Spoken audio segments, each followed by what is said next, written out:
अच्छा रहता है रिकॉर्डिंग कर लेने से।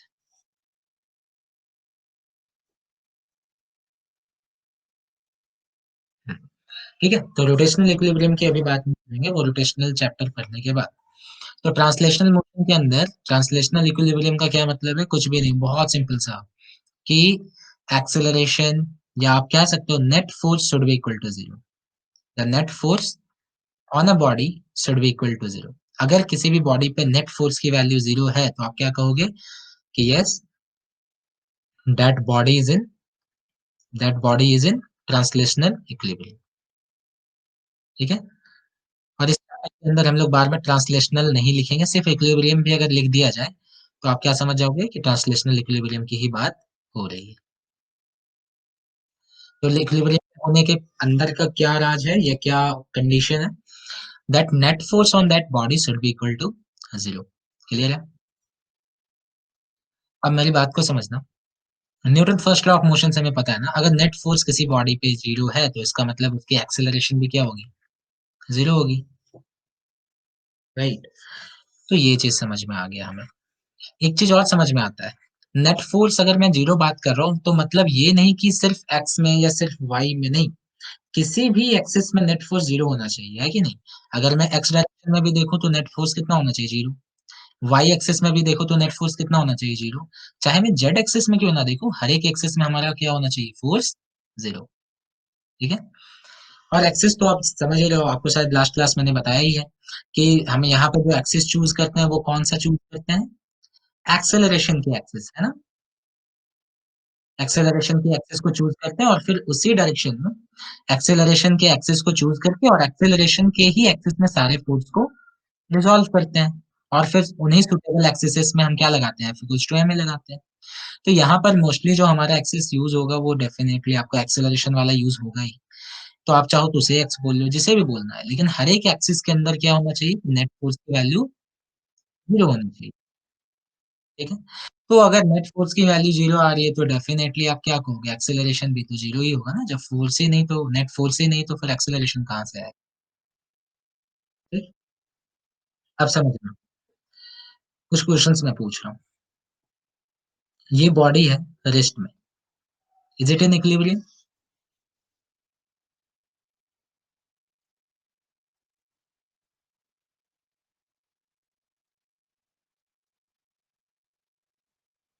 हाँ ना, कुछ तो बोलो आप, अभी तो आपको पता चला कि इक्विलिब्रियम में होने का मतलब क्या है, कि net force should be equal to zero, right? हाँ, नेट फोर्स अगर बॉडी रेस्ट, तो इसका मतलब क्या है कि ये इक्विलिब्रियम में है। चलो, ये बात समझ में आई। यहाँ पर एक बॉडी है जो इधर चल रही है 1 मीटर पर सेकेंड स्क्वायर की एक्सेलरेशन से, क्या ये इक्विलिब्रियम में है?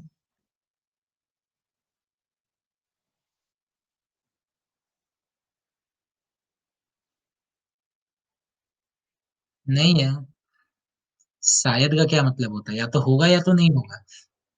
ठीक है, एक्सेलरेशन है इसके पास, देखो अभी साफ मुझे समझ में आया, इक्विलिब्रियम तब होता है जब नेट फोर्स जीरो हो। अगर नेट फोर्स जीरो होगा तो मतलब एक्सेलरेशन होने का कोई चांस ही नहीं है, right? There is no acceleration until and unless and net external force acts on a body। तो अगर यहाँ पे एक्सेलरेशन है इसका मतलब नेट फोर्स भी है, तो ये इक्विलिब्रियम कहाँ से हो गया? इक्विलिब्रियम होता तो एक्सेलरेशन नहीं होता ना, एक्सेलरेशन की वैल्यू जीरो होनी चाहिए थी। ओके, चलो, यहाँ पर एक है, ये चल रहा है, ये बॉडी भी चल रही है पर एक्सेलरेशन नहीं है इसके पास है 5 मीटर पर सेकंड की वेलोसिटी से चल रही है। क्या ये बॉडी इक्विलिब्रियम में है?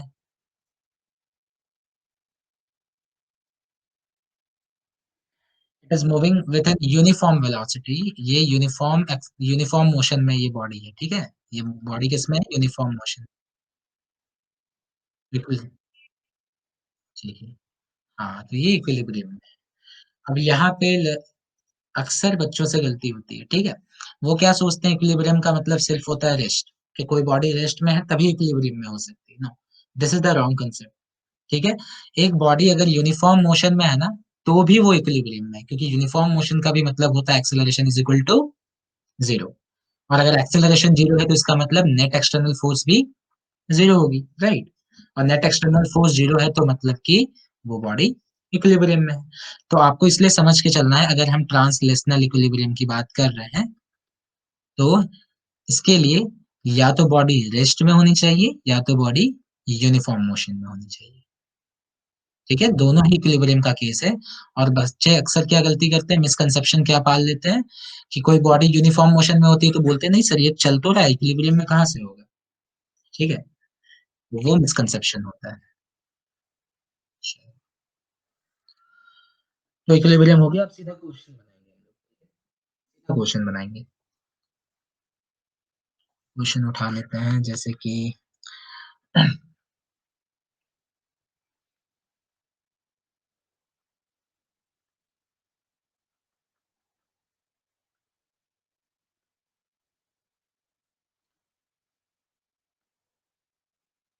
ये कोई बॉडी है, ठीक है, ये कोई बॉडी है,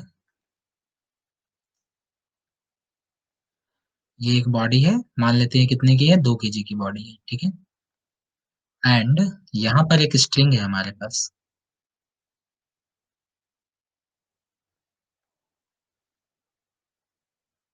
ये यहाँ पे एक स्ट्रिंग है, ओके। और एक और स्ट्रिंग है हमारे पास, वो स्ट्रिंग यहाँ से लगी हुई है इस तरह से, ठीक है।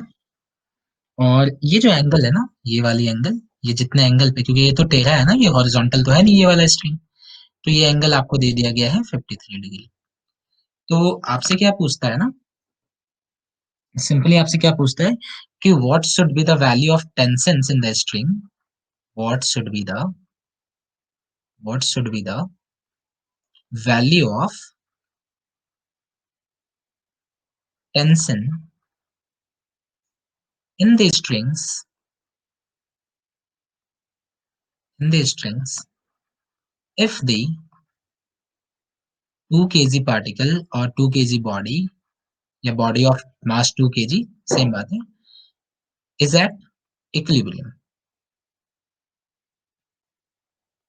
ठीक है, क्वेश्चन समझ में आ रहा है।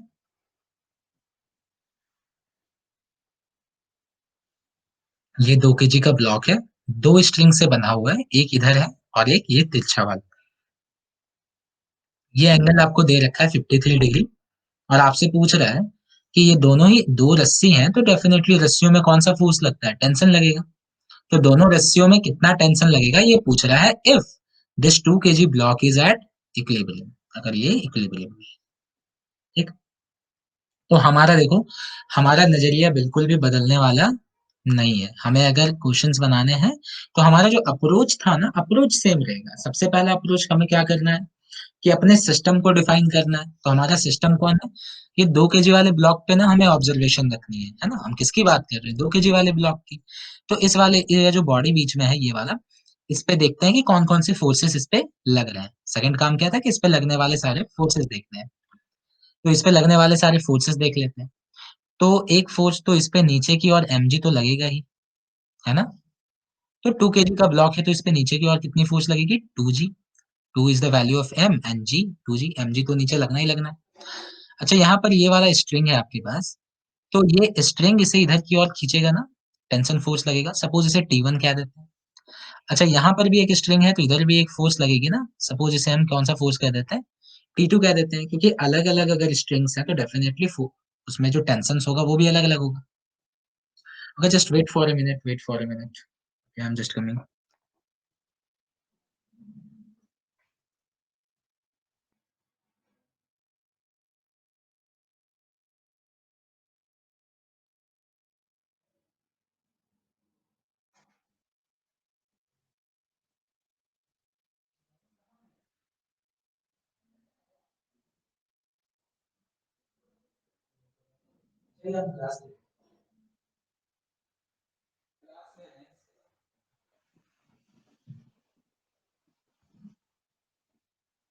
ओके,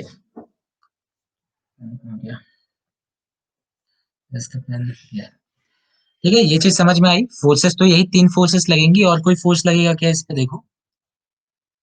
क्योंकि अभी हमें कितने फोर्सेस देखने होते हैं, देखो न्यूटन लॉज ऑफ मोशन के अंदर यही सारे फोर्सेस देखने होते हैं। एक तो mg, दूसरा नॉर्मल फोर्स और तीसरा टेंशन।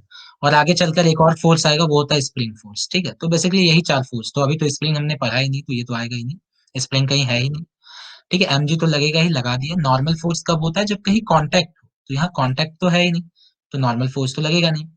टेंशन लगेगा, यस, दो दो स्ट्रिंग है तो टेंशन लगने वाली है।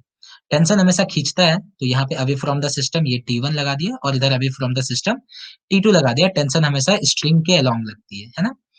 और दोनों अलग अलग स्ट्रिंग थे, तो अलग अलग स्ट्रिंग है तो टेंशन भी अलग अलग लगेगा। इसका T1 मान लिया और इसे हमने T2 मान लिया, ठीक है। जहां तक तो हमने एज यूजुअल काम किया। इसके बाद हम क्या करते थे वहां पे, याद है आपको, कि हम एक्सेलरेशन देखते थे कि बॉडी की एक्सेलरेशन किधर है, और उसी एक्सिस के हिसाब से हम लोग फोर्सेस को रिजॉल्व करते थे, है ना।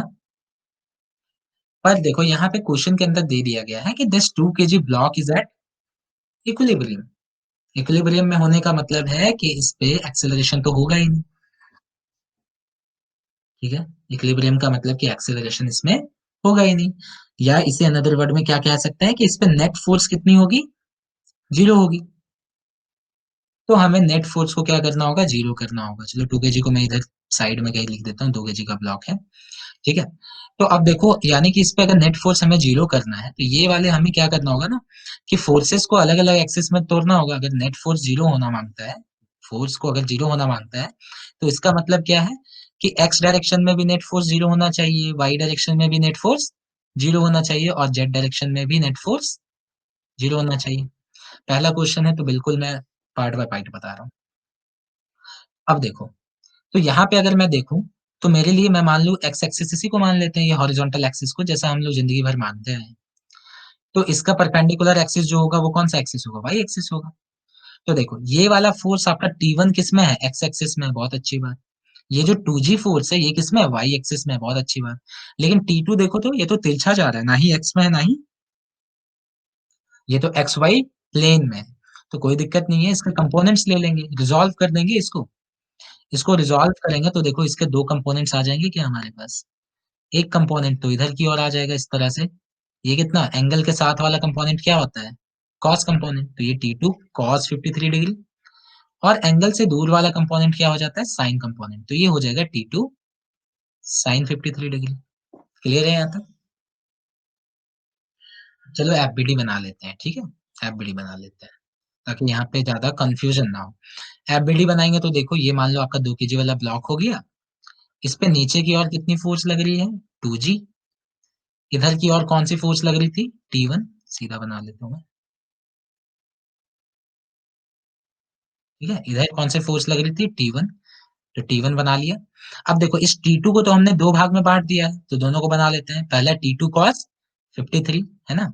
ये हो गया T2 cos 53 इधर की ओर, और ऊपर की ओर इसका एक कंपोनेंट चला गया कितना? T2 sin 53, ठीक है। बस इतने ही फोर्स तो लग रहे हैं क्या? और कोई फोर्स भी लग रहा है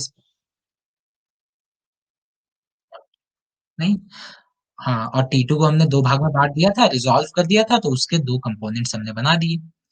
अब यहाँ पे देखो, इसने क्या कहा है कि net force should be equal to zero. Equilibrium में होने का मतलब कि नेट फोर्स क्या होना चाहिए? जीरो होना चाहिए। तो नेट फोर्स होने के लिए बिल्कुल क्लियर सी बात है ना, कि T1 को किसके बराबर होना पड़ेगा? T2 cos 53 के बराबर होना होगा, तभी तो ये दोनों equal and opposite cancel out होके जीरो हो जाएंगे। तो हम कह सकते हैं कि T1 should be equal to how much? T2 cos 53 degree. ये तो पहली बात समझ में आई।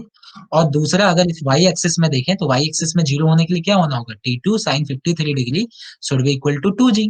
तभी तो इक्वल एंड अपोजिट होके कैंसल आउट होके जीरो हो पाएंगे। क्लियर? तो we can say that T2 sin 53 degree should be equal to how much? 2G। ये सेकंड ऑब्जर्वेशन। तो यहां से देखो, G की वैल्यू हमें पता है, तो T2 निकल के आ जाएगा, because T2 into sine 53 degree कितना होता है? 4/5 होता है। 2 इंटू जी की वैल्यू कितनी होती है? 10 ले लेते हैं हम लोग, अप्रोक्सीमेटली 10 मीटर पर सेकंड स्क्वायर, तो 10 ले लिए। तो T2 की वैल्यू कितनी हो जाएगी? देखो 20 इंटू ये इधर जाके 5 मल्टीप्लाई हो गया, और डिवाइडेड बाई 4। इसे ऐसे काट देंगे, ये कितना बन गया? 5 into 5 is equal to 25 newton. तो क्या tension in the second string, एक स्ट्रिंग में जो टेंशन था वो तो निकल कर आ गया हमारे पास, ठीक है। T2 की वैल्यू तो आ गई। अब हमें क्या निकालना है? टी T1 भी तो निकालना है, दोनों स्ट्रिंग का तो हमें निकालना था, तो T1 भी निकालना है हमें।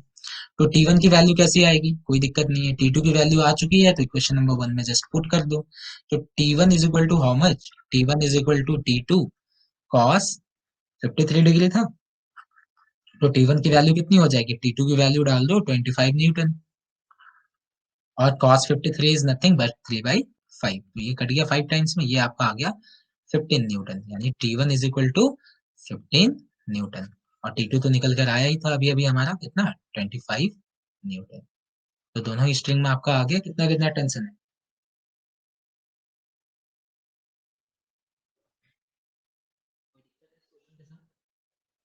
के साथ या कोई स्टेप समझना है।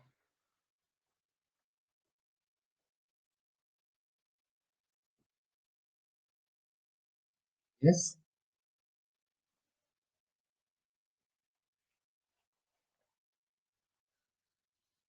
Should we move forward. Okay चलो, अब कुछ क्वेश्चंस आप खुद से बनाएं।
राइट,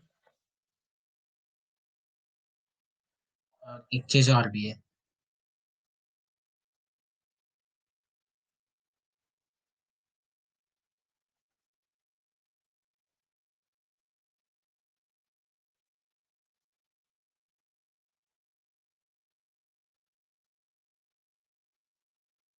देखो, एक बार क्वेश्चन समझा देता हूं आपको, सिंपल सी बात है।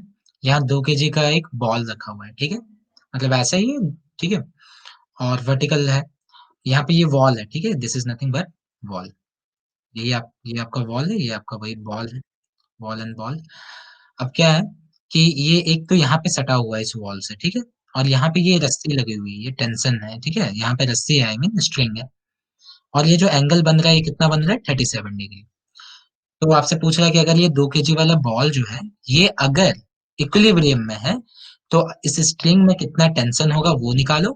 और देखो यहाँ पे ये जो वॉल है और बॉल है इनके बीच कांटेक्ट है ना, तो अगर कांटेक्ट है तो नॉर्मल फोर्स तो लगेगा, तो वो नॉर्मल फोर्स भी निकालो। ठीक है, इस क्वेश्चन को आप खुद से ट्राई करो, अच्छा क्वेश्चन है, बहुत टफ नहीं है बट ठीक है, कंसेप्ट सिखाएगा आपको।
बन रहा है खुशी।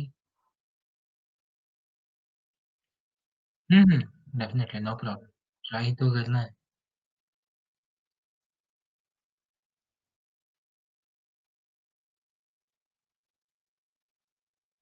फोर्सेस बनाई है आपने क्या?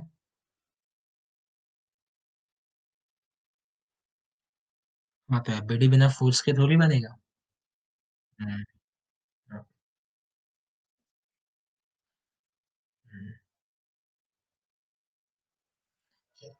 एक काम करते हैं, साथ में बनाते हैं, ठीक है? फिर आप देखना कि आप क्या क्या चीज सही सोच रहे थे, क्या क्या चीज सही बना रहे थे। ओके, ठीक है।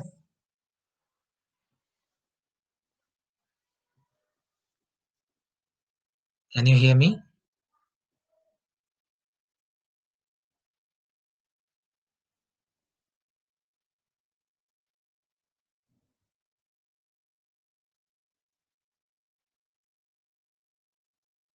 हेलो। हाँ, आवाज नहीं आ रही थी आपकी। ठीक है, तो साथ में बनाते, फिर देखते हैं क्या सही बना रहे थे आप, या कुछ गलत हो रहा है। तो पहले मैं 2 kg यहाँ से मिटा देता हूँ, ठीक है, ताकि यहाँ पे फोर्सेस में ड्रॉ कर सकूँ। साइड में लिख लेता हूँ 2 kg का ब्लॉक। तो मुझे इक्विलिब्रियम में कौन है? ये बॉल इक्विलिब्रियम में, राइट? तो मेरा सिस्टम कौन होगा? बॉल होगा। डेफिनेटली मैं बॉल पे ही देखूंगा कौन कौन से फोर्सेस लग रहे हैं। तो एक फोर्स तो mg तो लगेगा, क्योंकि धरती माता किसी को छोड़ने वाली नहीं है। तो 2 kg का ब्लॉक अगर है तो इस पे फोर्स लगने वाला है 2 × g। अच्छा, तो कितने फोर्सेस हमें देखने होते हैं न्यूटन लॉज ऑफ मोशन के अंदर? mg देखना होता है, और नॉर्मल फोर्स देखना होता है, टेंशन देखना होता है, और इसके साथ स्प्रिंग फोर्स देखना होता है। तो चलो, mg तो हमने लगा दिया। अगली चीज क्या है? Normal force. तो क्या कहीं पे कांटेक्ट है क्या किन्हीं दो सरफेसेस का? तो मुझे यहाँ पे दिख रहा है, वॉल और बॉल के बीच कांटेक्ट है। सो डेफिनेटली इसकी वजह से एक नॉर्मल फोर्स लगेगा। नॉर्मल फोर्स कैसे लगता है? कि सिस्टम कांटेक्ट सरफेस से लगाओ टुवर्ड्स द सिस्टम, राइट? यानी कि इस डायरेक्शन में इस पे नॉर्मल फोर्स लगेगा। चलो, सपोज कॉल इट आर। ठीक है। और चलो, और तो कोई कांटेक्ट सरफेस मुझे दिख नहीं रहा। तो हो गया, दो फोर्सेस हमने बना लिए। Third force should be what? Should be tension. तो टेंशन कब आता है? जब स्ट्रिंग होता है। स्ट्रिंग दिख रहा है? Yes, I can find string here.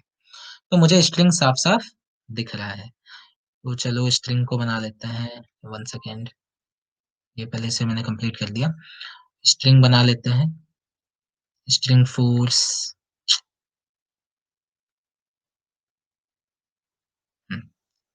दूसरा कलर ले लेते हैं, अदरवाइज ग्रीन ग्रीन मिक्स हो जाएगा। तो यहाँ पे स्ट्रिंग फोर्स किधर लगता है? along the string and toward and away from the system, यानी स्ट्रिंग के along और हमेशा सिस्टम को खींचता है। यानी कि ये टेंशन की डायरेक्शन इधर हो जाएगी, तो ये आपका टी हो गया, टेंशन। तो तीन फोर्सेस लग गए हैं। और कोई फोर्स क्या? टेंशन और स्ट्रिंग तो है नहीं, एक ही स्ट्रिंग था। अच्छा, स्प्रिंग फोर्स। स्प्रिंग तो है ही नहीं, तो स्ट्रिंग ये फोर्स तो होगा ही नहीं, स्प्रिंग फोर्स। तो बेसिकली इस पे यही तीन फोर्स तो लग रहे हैं, कोई और फोर्स तो लग ही नहीं रहा। राइट। तो एफबीडी बना ले। अच्छा, एफबीडी बनाते हैं। एफबीडी अगर बनाने के लिए जाएंगे तो हमें क्या दिखेगा? एक फोर्स तो नीचे की ओर लग रहा है, दैट इज 2g। एक फोर्स इधर की ओर लग रहा है, दैट इज r। और इनके अलावे एक टेंशन लग रहा है, वो कुछ इस तरह से तिरछा लग रहा है। Right, tension force. ठीक है, इतनी फोर्सेस हमारे पास लग रही है। ये टेंशन कितने एंगल पे लग रहा है ये तो देखना होगा, क्योंकि टेंशन तो तिरछा लग रहा है, ना ही वो हॉरिजॉन्टल प्लेन एक्सिस में है, ना ही वो वर्टिकल एक्सिस में है। तो कुछ एंगल बना रहा है, तो उस एंगल को हमें देखना पड़ेगा, है कि नहीं? तो वो एंगल कितना होगा सोच के देखो। अगर मैं मुझे ये एंगल निकालना है टेंशन और इसके बीच, तो मैं कैसे निकाल सकता हूँ एंगल? तो ये वाला एंगल दे रखा है 37 डिग्री, राइट? यहाँ पे जो एंगल बन रहा है वो 37 दे रखा है। तो ये एंगल अगर 37 है, और मैं अगर इस तरह से इसे एक्सटेंड कर दूं, तो ये क्या बन गया? ये एक राइट एंगल ट्रायंगल नहीं बन गया क्या? ये देखो, तो ये राइट एंगल ट्रायंगल बन गया क्या? ये है ये है आपका 90 डिग्री। राइट एंगल ट्रायंगल है तो ये 90 डिग्री हो गया, राइट? अच्छा, 90 डिग्री ये हो गया। ये 37 डिग्री है, तो ये कितना हो जाएगा? 90 - 37, यानी कि कितना हो जाएगा? 53 डिग्री। तो इसका मतलब टेंशन जो है वो इस वाले हॉरिजॉन्टल लाइन के साथ कितना एंगल बना रहा है? ये वाला एंगल कितना हो गया? 53 डिग्री निकल कर आ। ठीक है। चलो, तो अब इस एफबीडी को नए पेज पे अच्छे से बनाते हैं पहले। तो ये 1 सेकेंड, इसे सीधा बनाओ। 2G नीचे की ओर, इधर की ओर नॉर्मल रिएक्शन फोर्स, और आपका, चलो पहले हम क्या करते हैं ना, ये जो आपका टेंशन है ना, टेंशन तो तिरछा है, ना ही वर्टिकल एक्सिस में है, ना ही हॉरिजॉन्टल एक्सिस में, ना ही इस एक्सिस में, ना ही इस एक्सिस में। तो हमें क्या करना होगा, इसे कंपोनेंट्स में रिजॉल्व कर देना होगा। तो इसे रिजॉल्व कर देते हैं, ठीक है। रिजॉल्व करेंगे तो ये वाला कंपोनेंट क्या हो जाएगा, टी कॉस 53, क्योंकि एंगल के साथ वाला है। और ये वाला कंपोनेंट एंगल से परपेंडिकुलर है, एंगल से दूर वाला है, तो ये कितना हो जाएगा, टी साइन 53 डिग्री। तो इन कंपोनेंट्स के साथ अगर हम लोग यहाँ पे ड्रॉ करने जाएं अपने एफबीडी को, तो हम क्या कर सकते हैं, टी को ना बनाकर टी के दोनों कंपोनेंट्स के फॉर्म में बना सकते हैं। तो एक तो हो गया आपका टी साइन 53 डिग्री, और इधर की और क्या हो गया, टी कॉस 53 डिग्री। क्लियर है? हाँ। तो क्या यही आपका मॉडिफाइड एफबीडी हो गया बॉल का? अब सोचो, ये जो बॉल है, बॉल किस में है, इक्विलिब्रियम में है। इक्विलिब्रियम में होने का मतलब क्या, कि नेट फोर्स क्या होना चाहिए, जीरो होना चाहिए। मतलब कि R should be equal to T cos 53 degree, ये दोनों बराबर होने चाहिए। उसी तरह इस एक्सेस में देखें तो T sine 53 degree should be equal to how much, 2G। Equal and opposite होंगे तभी तो जीरो होगा फोर्स। तो ये पहला ऑब्जर्वेशन, और दूसरा ऑब्जर्वेशन हम हमारा बनता है T sine 53 degree should be equal to how much, 2G। ठीक है। इसको अगर हम आगे बढ़ाएं तो टी इंटू साइन 53 डिग्री की वैल्यू कितनी होती है, 4/5, 2 इंटू जी की वैल्यू कितनी होती है, 10 होती है। ठीक है। तो यहाँ से आपका जो टेंशन निकल के आएगा वो कितना आएगा, 20। ये उधर जाएगा तो मल्टीप्लाई 5/4। इससे ये 5 बारी में कट गया, ये बन गया आपका 25 न्यूटन। यानी कि टेंशन कितना निकल कर आ गया आपके पास, 25 न्यूटन। चलो टेंशन तो आपने निकाल ली, लेकिन क्वेश्चन के अंदर एक और चीज निकालने को कह रहा था, that is find the normal force. यानी ये जो आर लग रहा है ये भी निकालना है। तो इजीली निकल जाएगा, टी की वैल्यू पुट कर दो इक्वेशन 1 में, आ गया आंसर, है कि नहीं। Because R is equal to T cos 53 degree. तो आर की वैल्यू हो जाएगी, टी की जगह मैं डाल दूंगा 25, कॉस 53 की वैल्यू होती है 3/5, तो ये 5 टाइम्स में कट जाएगा। You will get R is equal to how much, 15 newton. ठीक है। समझ में आ रहा है क्वेश्चन आपको? तो अभी हम लोग बिल्कुल धीरे धीरे बना रहे हैं क्वेश्चन को, मतलब कि बहुत स्लो बना रहे हैं, ताकि आप एक एक चीज को पहले समझ जाओ बेसिक तरीके से, फिर तेज बनाना है। ठीक है। Okay, any doubt with this? अच्छी बात है, डाउट नहीं है तो।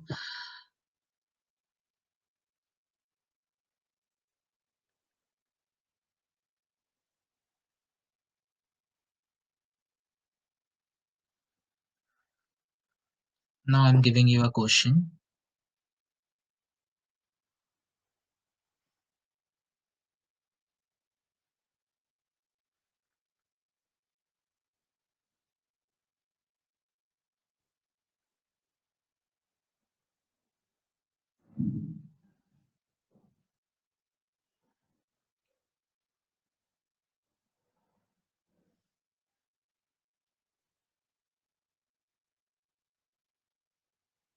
ये स्ट्रिंग है, ठीक है।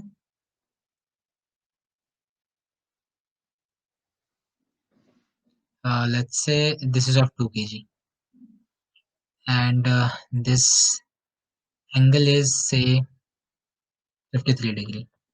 Okay. Find tension in the string. Find tension in the string if the block is at equilibrium.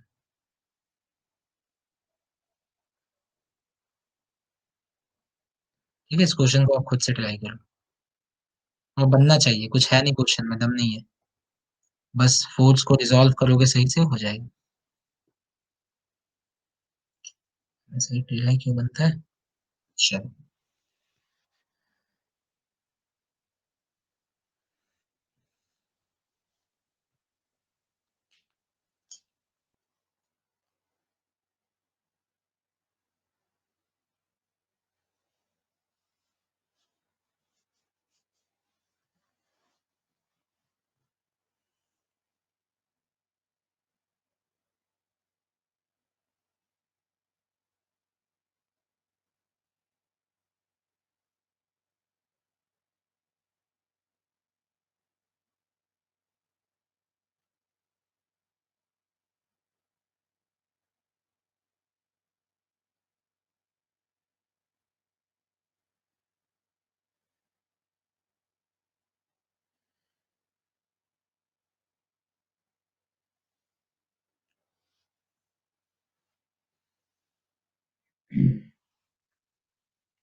बन रहा है?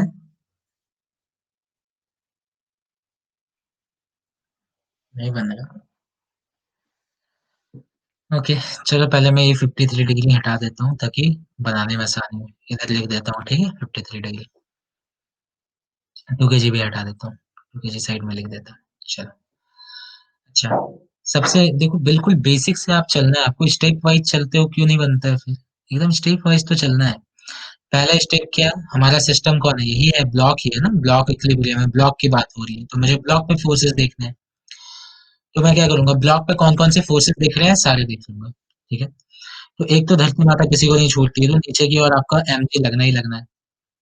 तो 2 kg का ब्लॉक है तो एम जी कितना होगा, 2g हो जाएगा, 2 × g। ठीक है, और फोर्सेस देखो, चलो, कितने फोर्सेस हम देखते हैं, वही गिने चुने कुछ फोर्स तो हम लोग देखते हैं, एम जी देखते हैं, नॉर्मल फोर्स देखते हैं, टेंशन देखते हैं, स्प्रिंग फोर्स देखते हैं, बस 4 ही फोर्स तो है इसके अंदर। ठीक है, तो अब एम जी हो गया। आर पे नॉर्मल फोर्स कहीं लग रहा है क्या? कहीं कांटेक्ट सरफेस है क्या? क्लियरली यहाँ पे कांटेक्ट सरफेस मुझे दिख रहा है। देखो, ब्लॉक और इस इंक्लाइंड सरफेस के बीच कांटेक्ट है। कांटेक्ट है तो नॉर्मल फोर्स लगेगा। नॉर्मल फोर्स कैसे लगता है कि आपको रखना है कांटेक्ट सरफेस पे, अपने पेन को रखना है, फिर क्या बोलना है, यहाँ से परपेंडिकुलर लाइन खींचनी है, और किधर, टुवर्ड्स द सिस्टम। मेरा सिस्टम कौन है, ब्लॉक। यानी मुझे देखना है कि ब्लॉक पे फोर्स किधर लग रही है ना, तो ब्लॉक की तरफ लगा जाएंगे। ठीक है, कांटेक्ट सरफेस से ब्लॉक की तरफ एक परपेंडिकुलर खींच देंगे, ऐसा फोर्स। यानी ये आपका कौन सा हो गया, नॉर्मल का डायरेक्शन हो गया, आर। चलो, और कोई कांटेक्ट सरफेस है क्या?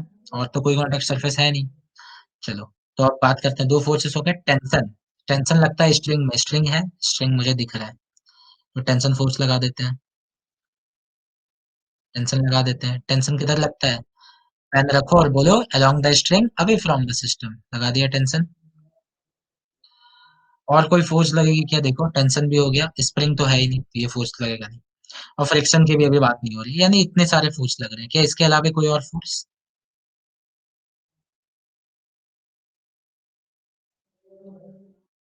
नहीं। जब इसके अलावा कोई और फोर्स नहीं है, तो क्यों ना एफबीडी बना ले। ये रहा मेरा ये ब्लॉक। इस पे कितने फोर्स लग रहे हैं, एक तो नीचे की और 2g लग रहा है। ठीक है, एक इस तरह से इधर की ओर नॉर्मल लग रहा है, और एक टेंशन लग रहा है इस तरह से, है ना, दिस इज टेंशन। इस क्वेश्चन के अंदर दिक्कत आएगी क्योंकि फर्स्ट टाइम है, इस क्वेश्चन के अंदर जो मेन दिक्कत आती है ना, वो एंगल रेजोल्यूशन की आती है। ठीक है, that comes of angle resolution. देखो, तो एंगल को रिजॉल्व करने का बिल्कुल सीधा सा तरीका जो मुझे लगता है, मुझे भी बहुत दिक्कत होती थी, इसलिए मैं क्या करता था कि सारे डायरेक्शन बना लेता हूँ। देखो, इस तरह से डायरेक्शंस बना लेता हूँ मैं पहले। देखो, ये एक डायरेक्शन हो गया, ये सारे एक्सिस में बना ही देता हूँ। ये दूसरा एक्सिस बना लिया मैंने, ठीक है? ये ये वाला एक एक्सिस बना लिया मैंने इस तरह से। देखो एकदम एब्सोल्यूट बिगिनर की तरह बता रहा हूँ। ये हो गया। एक दूसरा ये बना लेता हूँ इसका एक्सिस, ठीक है? ये नॉर्मल फोर्स का एक टेंशन फोर्स का एक्सिस बना लिया, एक नॉर्मल फोर्स का भी एक्सिस बना लिया। बस और तो कोई एक्सिस नहीं बनेगा। देखो एक हॉरिजॉन्टल एक्सिस बनाया, एक वर्टिकल एक्सिस बनाया, एक टेंशन फोर्स वाला एक्सिस बनाया और एक नॉर्मल फोर्स वाला एक्सिस बनाया। क्या और कोई एक्सिस होता है? नहीं होगा। अब देखो, यहाँ पे अगर आप ध्यान से देखोगे ना, तो ये वाला एंगल कितना था? 53 डिग्री था ना, राइट? तो ये एंगल है क्या? ये एंगल बेसिकली है क्या? इंक्लाइंड प्लेन, देखो इंक्लाइंड प्लेन और या इंक्लाइंड एक्सिस कह लो, जो कहना है, इंक्लाइंड सरफेस और हॉरिजॉन्टल सरफेस के बीच का एंगल, है ना? ये आपका हॉरिजॉन्टल सरफेस और ये आपका इंक्लाइंड सरफेस। तो यहाँ डायग्राम में देखने की कोशिश करो तो ऐसा कहाँ पर है? बस खोजने की कोशिश करो, खोजा और आपका आंसर आएगा। देखो क्या ये वाला नहीं है क्या? ये देखो, ये टेंशन किधर लग रहा है? टेंशन तो आपका उधर ही लग रहा है ना, इंक्लाइंड सरफेस के अलोंग। ये देखो टेंशन फोर्स का डायरेक्शन और ये जो सरफेस है, दोनों क्या पैरेलल है आपस में? तो यही तो उसका डायरेक्शन है, ये इंक्लाइंड सरफेस का। और आपका हॉरिजॉन्टल एक्सिस कौन है? हॉरिजॉन्टल एक्सिस ये है। तो ये वाला एंगल ही तो आपको 53 डिग्री दे रखा है। आई बात समझ में? अब देखो यहाँ से, ये आपका क्या है? टेंशन वाला है और ये क्या है? नॉर्मल है ना? ये वाला जो एक्सिस मैंने खींचा था, ये बात अच्छे से समझना, ठीक है? यहाँ पे मिस्टेक मत करना क्योंकि बाद में आपको याद हो जाएगा। और ये चीज को समझना बहुत जरूरी है कि एंगल को रिजॉल्व कैसे करते हैं। ये देखो, ये जो आपके पास ये वाला एक्सिस मैंने खींचा है, ये एक्सिस किसका खींचा है मैंने? नॉर्मल का खींचा है ना? नॉर्मल फोर्स वाला एक्सिस, है ना? ये नॉर्मल फोर्स वाला एक्सिस है। और ये क्या है आपका? टेंशन है। तो देखो नॉर्मल हमेशा इस सरफेस पे, ये जो सरफेस है, नॉर्मल का मतलब ही क्या है कि इस सरफेस पे हमेशा परपेंडिकुलर रहेगा, है ना? परपेंडिकुलर रहेगा। तो यानी कि ये वाला एक्सिस, ये जो इंक्लाइंड एक्सिस है मेरा, और ये जो नॉर्मल वाला एक्सिस है, इनके बीच का एंगल क्या होगा? 90 डिग्री होगा। इनके बीच का एंगल क्या होगा? 90 डिग्री होगा। आ रही बात समझ में? अगर ये 90 डिग्री होगा, देखो ये पूरा एंगल अगर 90 डिग्री है और ये 53 है, तो ये कितना? ये 37 नहीं हो जाएगा क्या? आई बात समझ में? क्योंकि ये पूरा 90 डिग्री होने का है और ये 53 डिग्री है, तो ये 37 होगा। 90 माइनस 53 इज 37। अब उसी तरह से देखो, ये जो आपका है, ये क्या है? ये हॉरिजॉन्टल एक्सिस है। ये वाला एक्सिस क्या है? हॉरिजॉन्टल एक्सिस है। और ये वाला एक्सिस क्या है? क्या ये वर्टिकल एक्सिस है? तो हॉरिजॉन्टल और वर्टिकल के बीच का एंगल कितना होता है? 90 डिग्री, है कि नहीं? तो यानी कि ये एंगल भी आपका 90 डिग्री हो गया। हॉरिजॉन्टल और वर्टिकल के बीच का एंगल भी 90 डिग्री हो गया। तो ये पूरा एंगल अगर 90 डिग्री है, ये पूरा एंगल अगर 90 डिग्री है और ये 37 है, तो ये क्या दोबारा से 53 नहीं हो जाएगा? क्योंकि इस पूरे को 90 होना है ना, तो ये 37 तो ये 53। 90 माइनस 37 इज 53। क्लियर हुई बात? हाँ। तो अब आप क्या करो, अब अगर मैं थोड़ा सा बनाऊं इसे साफ सुथरा से, यहाँ तो बहुत गंदा हो गया, तो चलो दोबारा से एक बार ड्रॉ कर लेते हैं बस। तो हमें पता चलेगा कि नीचे की ओर लग रहा है 2G, इधर लग रहा है आपका टेंशन, इधर लग रहा है आपका नॉर्मल। ठीक है? अगर मैं एक्सेस को इस तरह से एक्सटेंड कर दूं, सारे एक्सेस को एक्सटेंड कर दूं, तो मुझे पता चला कि ये एंगल निकल के कितना आ गया? 53 डिग्री। ऑलराइट? तो अगर ये एंगल 53 डिग्री है, तो देखो आप, क्या मैं ये mg जो है, ये जो 2G फोर्स मेरा mg फोर्स लग रहा है, क्या इसे मैं दो भाग में बांट सकता हूँ? एक तो आपका इधर की ओर हो जाएगा एक कंपोनेंट, ये कितना हो जाएगा? 2G। और कॉस के, ये जो एंगल के साथ वाला होता है कंपोनेंट, वो क्या होता है? Cos component. तो दूसरा कंपोनेंट आपका किधर आ जाएगा? इधर की ओर आ जाएगा, ये वाला कंपोनेंट। ये क्या हो जाएगा? 2G sine theta, that is sine 53 degree. तो अगर मैं 2G को हटा के उसके कंपोनेंट्स को ड्रॉ करूं, तो बेसिकली मेरे पास क्या क्या फोर्सेस बच जाएंगे? देखो तो, एक तो इधर टेंशन, इधर 2G साइन 53 डिग्री, इधर नॉर्मल, इधर नॉर्मल, और इधर 2g cos 53 डिग्री। क्या इतना ही फोर्स है क्या? इसके अलावा और कोई फोर्स है? नहीं, क्योंकि 2g को ही मैंने दो भाग में बांट के यहाँ पे दर्शा दिया। अब जो ये ब्लॉक है, अब ये जो ब्लॉक है, ब्लॉक किसमें है? इक्विलिब्रियम में है ना? ब्लॉक इक्विलिब्रियम में है, मतलब कि नेट फोर्स क्या होना चाहिए? जीरो। तो नेट फोर्स तभी जीरो होगा ना, जब ये टेंशन 2g sin 53 के बराबर हो जाए, क्योंकि ये दोनों अपोजिट फोर्स है। तो अगर दोनों इक्वल हो जाएंगे तो इक्वल और अपोजिट क्या होगा? कैंसल आउट होकर जीरो हो जाएंगे। तो पहला कंडीशन मुझे क्या मिलेगा कि T should be equal to what? 2g sin 53 degree. और देखो, तो नेट फोर्स जीरो होने का मतलब सिर्फ इस एक्सिस में नहीं, इस एक्सिस में भी तो जीरो होना चाहिए। तो आप क्या कहोगे कि this normal force should be equal to 2g cos 53 degree, तभी तो इक्वल और अपोजिट होके कैंसल आउट होंगे। तो सेकंड केस आपका क्या निकलेगा? Normal force is equal to 2g cos 53 degree. ठीक है, ये दो केसेस आपके पास निकलेंगे। अब आपको अगर वैल्यू निकालनी है तो बस आप क्या करो, कैलकुलेट कर लो। तो t is equal to 2g था, 2 इंटू जी की वैल्यू 10 होती है, ठीक है, और साइन 53 डिग्री का वैल्यू होता है 4/5। तो 4/5 डालूंगा तो 2 टाइम्स में कट जाएगा। ये कितना निकल के आ गया? T is equal to 2 into two 4 into 4 16 newton. तो टेंशन आ गया स्क्रीन में 16 न्यूटन। अब अगर हम बात करते हैं नॉर्मल निकालने की, तो normal R is equal to क्या आया है? 2g cos 53 degree. तो 2 इंटू जी की वैल्यू 10, cos 53 डिग्री इज 3/5, ये 2 टाइम्स में कट गया। 2 इंटू टू 4 इंटू 3 12। तो नॉर्मल की वैल्यू आ गई है आपके पास 12 न्यूटन। क्लियर है? दोनों चीज आपके पास निकल के आ गई, तो आप इस तरह से कैलकुलेशन कर सकते हो। अब देखो, आपको याद क्या रखना है इसके अंदर से, ठीक है? देखो, यहाँ पे जो हमने इतना एंगल रेजुलेशन किया, वो सीखना आपके लिए बहुत जरूरी है, क्योंकि अलग अलग क्वेश्चन में आपको एंगल का जरूरत पड़ेगा।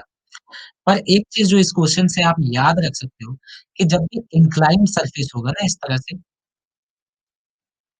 When ever you will get a inclined surface like this, suppose ये 90 डिग्री है, ये आपका क्या है? थीटा है। यहाँ पे आपका रखा हुआ है ब्लॉक, ये ब्लॉक मैं कह देता हूँ कितने का है? m मास का है।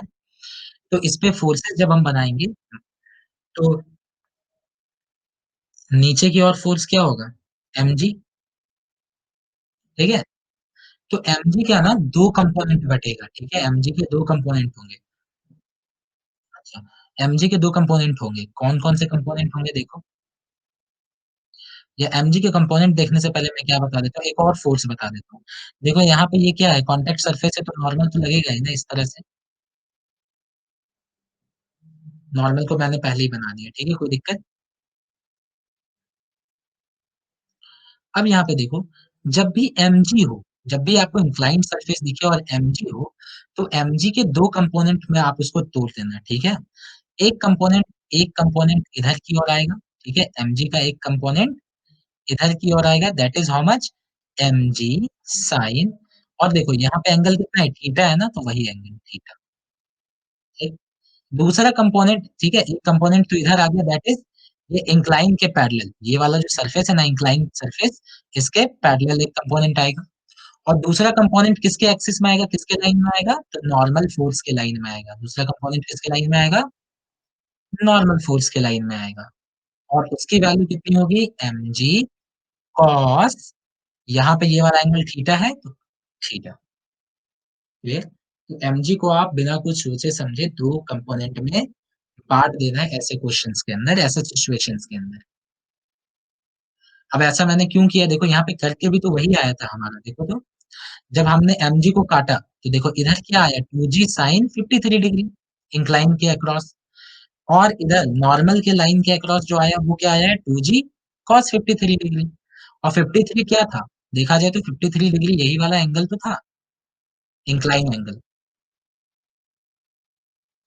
ठीक है, तो अगर 53 डिग्री की जगह अगर मैं कोई आर्बिट्री वैल्यू थीटा ले लूं, तो मतलब साइन थीटा हो जाएगा और इधर वाला कॉस थीटा हो जाएगा। Is it clear? अच्छा पिछले केस में देखो, पिछले केस में तो हमें टेंशन निकालना था, है ना? कि यहाँ पे बंधा हुआ था रस्सी जिसकी वजह से ये वाला जो ब्लॉक था वो इक्विलिब्रियम में था। पर इस बार यहाँ पे देखो कोई भी रस्सी नहीं है। तो ज़ाहिर-सी बात है आपको भी पता है कि आप जब भी इंक्लाइंड प्लेन पे किसी ब्लॉक को रखोगे, तो वो क्या होता है इस तरह से फिसलता हुआ नीचे गिरने लगता है। ऐसा ही होता है। तो ये नीचे जो गिरता है वो क्यों गिरता है? वो यही साइन ये mg sin 53 डिग्री वाला ही होता है। ये जो mg sin थीटा कंपोनेंट है, ये वाला जो फ़ोर्स का कंपोनेंट है ना, इसी की वजह से ये नीचे खींचा चला आता है और इसीलिए आप देखोगे कभी भी इस तरह स्लांट में, कभी भी इस तरह तिरछा जो ढलान जिसे हम कहते हैं, ढलान पे आप कुछ भी रखोगे ना तो वो नीचे ससरने लग जाता है या नीचे गिरने लग जाता है इस तरह से, फिसलने लग जाता है। उसका रीज़न क्या होता है? यही। ये जो mg sin थीटा है, ये इसे खींच के ले आता है। ठीक है? तो अगर एक्सेलरेशन आपसे पूछे, आपको बोलेगा जब भी आप इस तरह से रखते हो तो क्या होता है? ये इधर की ओर गिरने लग जाता है। तो सपोज़ अगर आपसे पूछे कि what is the value of this acceleration कि इस एक्सेलरेशन की वैल्यू कितनी होगी? तो आप क्या बोलोगे? सीधा बात है कि एक्सेलरेशन किधर आएगा? देखो तो ये ससरेगा या ये फिसलेगा तो कौन-सा डायरेक्शन में? इसी डायरेक्शन में ना। तो एक्सेलरेशन आपका इस डायरेक्शन में आएगा। ओके? सुन पा रहे हो आप मुझे? तो एक्सेलरेशन अगर इस डायरेक्शन में आएगा, तो सिंपल है F इक्वल्स टू ma लगा दो। और आपको F इक्वल्स टू ma किधर लगाना होता है? जिस एक्सिस में आपका एक्सेलरेशन है ना? यानी इस एक्सिस के अलोंग लगाना है। तो इस एक्सिस के अलोंग अगर हम देखें तो एक ही फोर्स तो है, इसके पैरेलल एक्सिस, ये एक्सिस या इसके पैरेलल एक्सिस बात बराबर होता है। तो इस एक्सिस के अलोंग आपका एक्सेलरेशन के एक्सिस के अलोंग जो आपका फोर्स है वो कौन सा है? बस एक फोर्स है mg sin थीटा। तो आप क्या बोलोगे? mg sin theta is equal to mass, mass कितना है? m और acceleration is how much? a। तो यहाँ से m और m कट जाएगा और एक्सेलरेशन जो आपकी निकल के आएगी that is g sin theta. Okay, तो इसका मतलब क्या समझ में आता है हमें कि जब भी हम किसी इस तरह से इंक्लाइंड प्लेन पे रखेंगे ना किसी को, इंक्लाइंड प्लेन पे जिसका कि मान लो थीटा, इंक्लिनेशन एंगल थीटा है, इस इंक्लाइंड प्लेन पे जब भी हम किसी भी ब्लॉक को रखेंगे उसका मास कुछ भी हो उससे फर्क नहीं पड़ता। तो क्या होगा? वो नीचे की ओर गिरने लग जाएगा और उसकी एक्सेलरेशन कितनी होगी? जी साइन थीटा के बराबर। ऑलराइट, बशर्ते कि फ्रिक्शन लेस सरफेस हो। ठीक है, यहाँ हम लोगों ने फ्रिक्शन को कहीं पर भी कंसीडर नहीं किया है, friction less surface. So is it done? समझ में आ गया ये चीज आपको?